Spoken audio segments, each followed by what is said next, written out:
सक्रिय रही लघुचाप क्षेत्र प्रबल वर्षा नहीं 18 जिला को येलो वार्निंग जारी। पश्चिम केंद्रीय और निकटवर्ती उत्तर पूर्व बंगोपसागर उत्तर आंध्र प्रदेश एवं दक्षिण ओडिशा उपकूल निकटवर्ती लघुचाप क्षेत्र सक्रिय रही। यार प्रभाव राज्य में सक्रिय रही लघुचाप क्षेत्र प्रबल वर्षा नहीं 18 जिला को येलो वार्निंग जारी। भुवनेश्वर पश्चिम केंद्रीय और निकटवर्ती उत्तर पूर्व बंगोपसागर उत्तर आंध्र प्रदेश और दक्षिण ओडिशा उपकूल निकटवर्ती लघुचाप क्षेत्र सक्रिय रही। यार प्रभाव राज्य में विभिन्न स्थान में वर्षा लगी रही बेले आहरी 2 दिन प्रबल वर्षा नहीं आकलन करिछि पाणीपाग विज्ञान केन्द्र। पाणीपाग वर्षा नहीं 18 जिला को येलो वार्निंग जारी करिछि पाणीपाग विभाग। से जिलागुड़िक है बालेश्वर, भद्रक, जाजपुर, केन्द्रापड़ा, कटक, जगतसिंहपुर, सुंदरगढ़, झारसुगुड़ा, बरगढ़, संबलपुर, देवगढ़, अनुगुल, ढेंकानाल, मयूरभंज, केन्दुझर, पुरी, खर्दा एवं नयागढ़। यही समय उक्त जिला गुड़िकर घड़घड़ी वर्षा सह 30 ରୁ 40 किलोमीटर बेगर पवन बहिबार संभावना रही। 16 तारीख सकाळ पर्यंत सतर्क रहिबाकु परामर्श दिया जायछि। 17 तारीख पर्यंत विभिन्न स्थान में घड़घड़ी सह वर्षा नहीं पूर्वानुमान करिछि भुवनेश्वर आंचलिक पाणीपाग केन्द्र पक्षरु सूचना मिलुछि।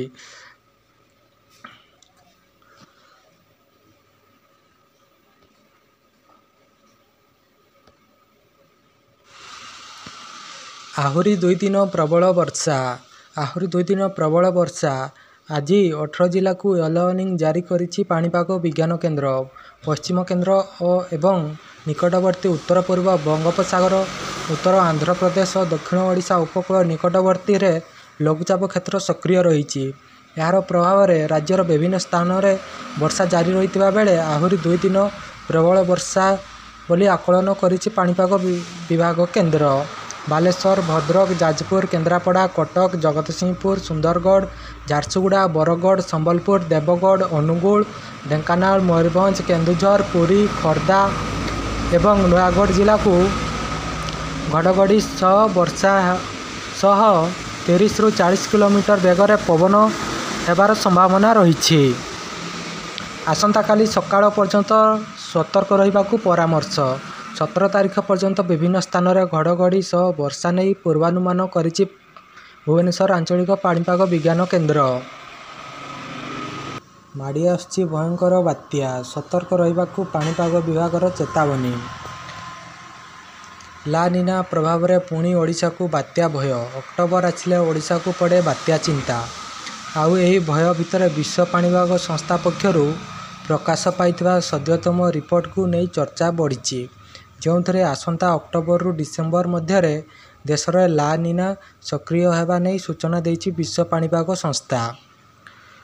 नेगेटिव आईओडी और ला निना सक्रिय होगा द्वारा बंगोपसागर में सामुद्रिक झड़ बा बात्या को बल जगाई थाए, जो अक्टोबर रे राज्य को बात्या आसवा नहीं आशंका वृद्धि पाई।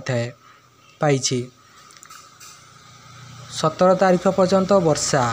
वर्तमान लघुचाप प्रभाव में राज्यर विभिन्न स्थान में वर्षा जारी रही बेले आहरी 48 घंटा प्रबल बर्षिब बोली आकलन करिछि पाणीपाग विज्ञान केन्द्र। पश्चिम केंद्रीय एवं तत्संलग्न उत्तर पश्चिम बंगोपसागर उत्तर आंध्र प्रदेश और दक्षिण ओडिशा उपकूल निकटवर्ती सक्रिय रही लघुचाप क्षेत्र। यह आगामी 2 दिन भितर दक्षिण ओडिशा और तत्संलग्न उत्तर आंध्र प्रदेश एवं दक्षिण छत्तीसगढ़ दे उत्तर पश्चिम दिग को गति करिब। प्रभाव में 17 तारीख जाए वर्षा लगी रह आसंता 48 घंटा जाए प्रबल वर्षा हेबो बोली संभावना रखिछि। आज सारा ओडिशा रे हालुकारु मध्यम धरणर वर्षा हेबाकु थिबा बेले मालकानगिरी, कोरापुट, नवरंगपुर, रायगड़ा, गंजाम, गजपति, नयागढ़, कंधमाल, कलाहांडी जिले में प्रबल वर्षा नहीं येलो वार्निंग जारी कर पाणीपाग विभाग। सारा राज्य को वज्रपात सह झटका पवन 30 ରୁ 40 किलोमीटर बेगर रहिबार संभावना रही। जदि भिडियोटी भल लगा चैनल को सब्सक्राइब कर बेल आइकन दबाई रखु एवं लाइक शेयर करंतु। रहिली धन्यवाद।